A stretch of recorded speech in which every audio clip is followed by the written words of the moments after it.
जय श्री कृष्णा। राधे राधे। भगतजनों, आज हम सब श्रीमद् भगवत गीता के 12वें अध्याय का महात्म्य सुनेंगे।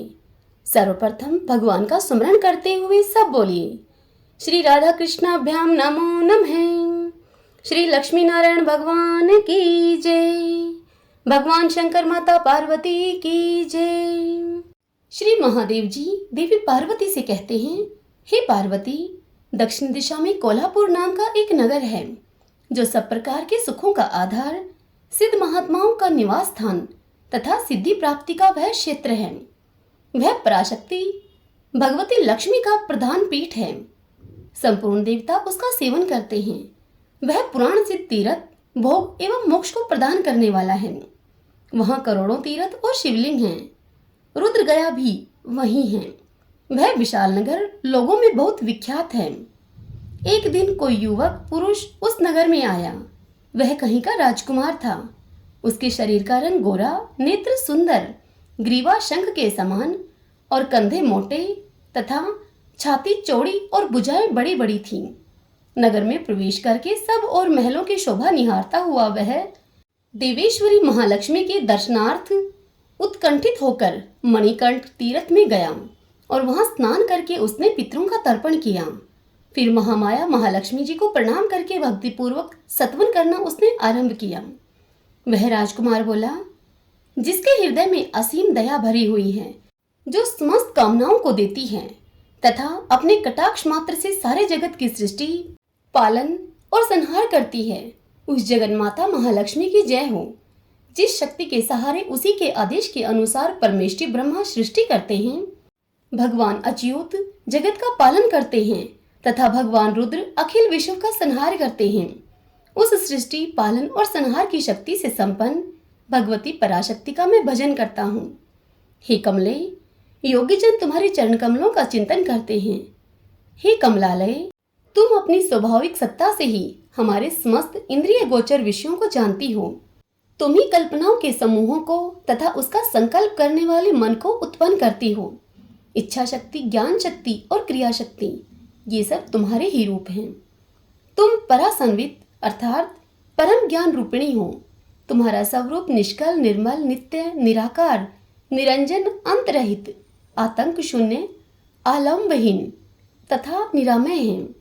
हे देवी, तुम्हारी महिमा का वर्णन करने में कौन समर्थ हो सकता है, जो षट चक्रों का भेदन करके अंतःकरण के 12 स्थानों में विहार करती है। अनाहत ध्वनि, बिंदु, नाद और कला, ये जिसके स्वरूप हैं, उस माता महालक्ष्मी को मैं प्रणाम करता हूँ। हे माता, तुम अपने मुख रूपी पूर्ण चंद्रमा से प्रकट होने वाली अमृत राशि को बहाया करती हो। तुम ही परा, पशंती, मध्यमा और वैखरी नामक वाणी हो। मैं तुम्हें नमस्कार करता हूँ। हे देवी, तुम जगत की रक्षा के लिए अनेक रूप धारण किया करती हो।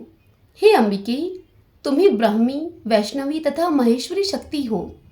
वाराही, महालक्ष्मी, नारासिंगी, इंद्री, कुमारी, चंडिका, जगत को पवित्र करने वाली लक्ष्मी, जगन्माता, सावित्री, चंद्रकला तथा रोहिणी भी तुम ही हो। हे परमेश्वरी, तुम भक्तों का मनोरथ पूर्ण करने के लिए कल्पता के समान हो। मुझ पर प्रसन्न हो जाओ। उसकी इस प्रकार स्तुति करने पर भगवती महालक्ष्मी अपना साक्षात स्वरूप धारण करके उससे बोली। देवी लक्ष्मी बोली, हे राजकुमार, मैं तुमसे प्रसन्न हूँ। तुम कोई उत्तम वर मांगो। तब वह राजपुत्र बोला, माँ, मेरे पिता राजा बृहद्रथ अश्वमेध नामक महान यज्ञ का अनुष्ठान कर रहे थे। वे दैव योग से रोगग्रस्त होकर स्वर्गगामी हो गए हैं। इसी बीच में योग में बंधे हुए मेरे यज्ञ संबंधी घोड़े को, जो समूची पृथ्वी की परिक्रमा करके लौटा था, किसी ने रात्रि में बंधन काटकर कहीं अन्यत्र पहुंचा दिया। उसकी खोज में मैंने कुछ लोगों को भेजा था, किंतु वे कहीं भी उसका पता न लगाकर जब खाली हाथ लौट आए हैं, तब मैं सब ऋतुजों से आज्ञा लेकर आपकी शरण में आया हूँ। हे देवी, यदि तुम मुझ पर प्रसन्न हो तो मेरे यज्ञ का घोड़ा मुझे मिल जाए, जिससे कि यह यज्ञ पूर्ण हो सके। तभी मैं अपने पिता महाराज का ऋण उतार सकूंगा। शरणागतों पर दया करने वाली जगजननी लक्ष्मी, जिससे मेरा यज्ञ पूर्ण हो जाए, वह उपाय करें आप। भगवती लक्ष्मी ने कहा कि हे राजकुमार, मेरे मंदिर के दरवाजे पर एक ब्राह्मण रहते हैं, जो लोगों में सिद्ध समाधि के नाम से विख्यात हैं। वे मेरी आज्ञा से तुम्हारा सब काम पूरा कर देंगी। महालक्ष्मी के इस प्रकार कहने पर राजकुमार उस स्थान पर आए जहां सिद्ध समाधि रहते थे। उनके चरणों में प्रणाम करके राजकुमार चुपचाप हाथ जोड़कर वहां पर खड़े हो गए। तब ब्राह्मण ने कहा कि तुम्हें माताजी ने यहाँ भेजा है। अच्छा देखो, अब मैं तुम्हारा सारा अभिष्ट कार्य सिद्ध करता हूँ। और इस प्रकार कहकर मंत्रवेता ब्राह्मण ने सब देवताओं को वहीं खींचा। राजकुमार ने देखा उस समय सब देवता हाथ जोड़े थर थर कांपते हुए वहां पर उपस्थित हो गए। तब उन श्रेष्ठ ब्राह्मण ने समस्त देवताओं से कहा, हे देवगण, इस राजकुमार का अश्व जो यज्ञ के लिए निश्चित हो चुका था, रात में देवराज इंद्र ने चुराकर अन्यत्र कहीं पहुंचा दिया है। उसे आप शीघ्र लेकर आओ। तब देवताओं ने मुनि के कहने से यज्ञ का घोड़ा उन्हें लाकर दिया। इसके बाद उन्होंने उन्हें जाने की आज्ञा दी। देवताओं का आकर्षण देखकर तथा खोए हुए अश्व को पाकर राजकुमार ने मुनि के चरणों में प्रणाम करके उनसे कहा, हे महर्षि, आपका यह सामर्थ्य आश्चर्यजनक है। आप ही ऐसा कर सकते हैं, अन्य कोई नहीं। हे ब्राह्मण, मेरी आप प्रार्थना सुनिए। मेरे पिता राजा बृहद्रथ अश्वमेध यज्ञ का अनुष्ठान आरंभ करके दैवयोग से मृत्यु को प्राप्त हो गए हैं। अभी तक उनका शरीर तपाए हुए तेल में सुखाकर मैंने रख छोड़ा है। हे साधु श्रेष्ठ, आप उन्हें पुनः जीवित कर दीजिए। यह सुनकर महामुनि ब्राह्मण ने किंचित मुस्कुराकर कहा, चलो, जहां यज्ञ मंडप में तुम्हारे पिता मौजूद हैं वहां चलो।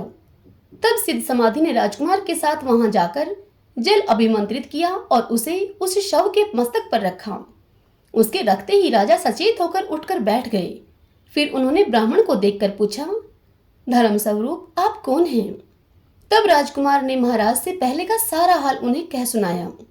राजा ने अपने को पुनः जीवन दान देने वाले ब्राह्मण को नमस्कार करके पूछा, हे ब्राह्मण देव, किस पुण्य से आपको यह अलौकिक शक्ति प्राप्त हुई है?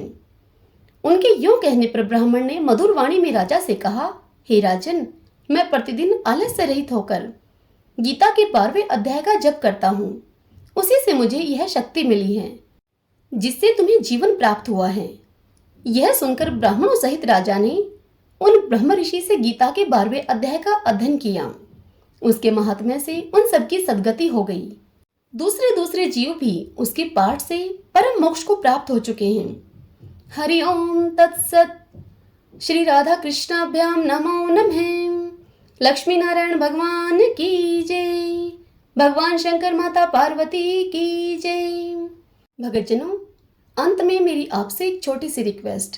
यदि आपको मेरे द्वारा श्रीमद् भगवत गीता की यह महात्म्य सुनना अच्छा लग रहा है तो आप प्लीज वीडियो को लाइक अवश्य किया करें और कमेंट बॉक्स में जय श्री कृष्णा राधे राधे लिखिए। जय श्री कृष्णा राधे राधे।